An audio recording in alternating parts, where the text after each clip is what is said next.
ML company કરખડી છેલ્લા 2-3 દિવસથી આંદોલન ચાલતું હતું। કામદારો દ્વારા તેની યુવા સેના ગુજરાતને જાણ કરતા યુવા સેના ગુજરાતે અડીખમ લડત આપી। યુવા સેના ગુજરાત પ્રમુખ કાર્તિકસિંહ પડિયાર, ઉપપ્રમુખ હાર્દિકભાઈ પટેલ, સહમંત્રી બળવંતસિંહ ગોહિલ, મંત્રી પંકજસિંહ પડિયારની આગેવાનીમાં અડીખમ લડત લડવામાં આવી। ધોધમાર વરસાદમાં પણ અડીખમ આંદોલન ચાલુ રહ્યું હતું।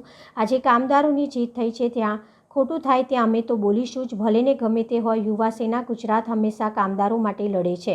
યુવા સેના ગુજરાત અધ્યક્ષ બાપુશ્રી લખન દરબારના આદેશ અનુસાર યુવા સેના ગુજરાત અલગ અલગ જગ્યાએ કામદારો માટે લડતી હોય છે। તેઓનો સંકલ્પ છે કે મારતા મરી જઈશું પરંતુ કામદારો માટે લડતો લડીશું। લખન દરબાર કામદારોના ચહેરા પર આનંદ અને ખુશીનો અહેસાસ જોવા મળ્યો હતો। કામદારોની જીત એટલે અમારી જીત। આજ રોજ PML કંપનીનો જે પ્રશ્ન હતો ગ્રેજ્યુએટીનો, આ કામદારોનો, આજે સુખદ અંત આવ્યો છે એનો। અને યુવા સેના જે આંદોલન કર્યું હતું કામદારો માટે, આજે પોલીસ સ્ટેશન વડુ ખાતે આવીને PI સાહેબ, ગઢવી સાહેબ અને બાકી અન્ય અધિકારી પોલીસ સાહેબ અને અમારા યુવા સેનાના પ્રમુખ કાર્તિકસિંહ, બળવંતસિંહ, પંકજસિંહ અને બીજા અન્ય કામદારો, આ એક મોટી જીત થઈ છે। સુખદ અંત આવીને મોટી જીત થઈ છે। અને આંદોલન કર્યા પછી પણ અમે હલ્યા નથી, ડગ્યા નથી અને બસ એક જ નારો હતો અમારો કે આ કામદારોને જીત અપાવવાની। આજે અહીં સુખદ અંત આવીને આ કામદારોની જીત થઈ છે અને કામદારો વતી અમારું જે સ્વાગત કર્યું છે અમે ક્યારેય નહીં ભૂલી શકીએ। જીવનકાલ તક ગમે ત્યારે ગમે તેવો સમય એમને ખરાબ હશે તે દાડે બી અમે આવીને ઊભા થઈ જઈશું।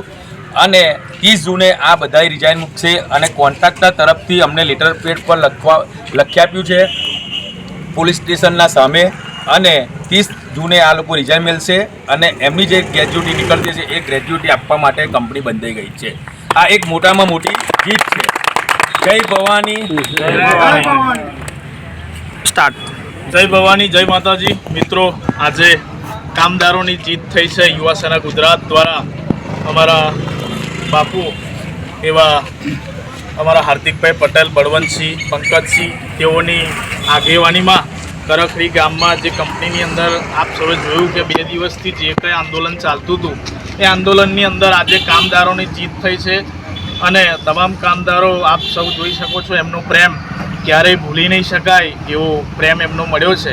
મિત્રો, ખાસ વસ્તુ એક જ છે કે જ્યારે આવી કોઈ કંપનીઓ જ્યારે કામદારોને હેરાનગતિ કરતી હોય ત્યારે યુવા સેના ગુજરાત હર હંમેશા માટે તત્પર છે લડત આપવા માટે। અને આ લડત એક કંપની માટે નથી પરંતુ જ્યાં જ્યાં કામદારો જોડે ખોટું થાય છે ત્યાં ત્યાં તમામ જગ્યાએ યુવા સેના ગુજરાત બોલશે અને જ્યાં પણ ખોટું થશે, જ્યાં પણ જેવી રીતના કોઈ પણ વ્યક્તિ હશે જ્યાં ખોટું કરતા હશે ત્યાં અમે તો બોલીશું જ અને કરી બતાવીશું। મિત્રો, ખાસ પોલીસ પ્રશાસનનો પણ ખૂબ ખૂબ આભાર માનીએ છીએ કે તેઓએ વચલા ગાળાનો જે કંઈ નિરાકરણ લાવ્યા છે અને 30 તારીખે તમામ કામદારો અહીંયા રિઝાઇન મૂકશે અને 2 મહિનાની અંદર જે કંઈ એમનો હિસાબ હશે એ તમામ હિસાબ મળી જશે।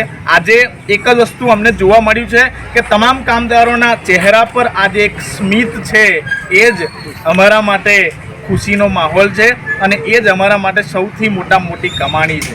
તો આજે સૌ તમામ લોકોને એક વસ્તુ કહેવા માગું છું કે મિત્રો, તમે કામદારોનું સ્મિત જોશો ને ત્યારે બધું તમારું આજે ખરેખર જીવન સાર્થક ગણાશે। સૌને જય માતાજી, જય ભવાની, જય ભવાની, જય ભવાની, જય ભવાની।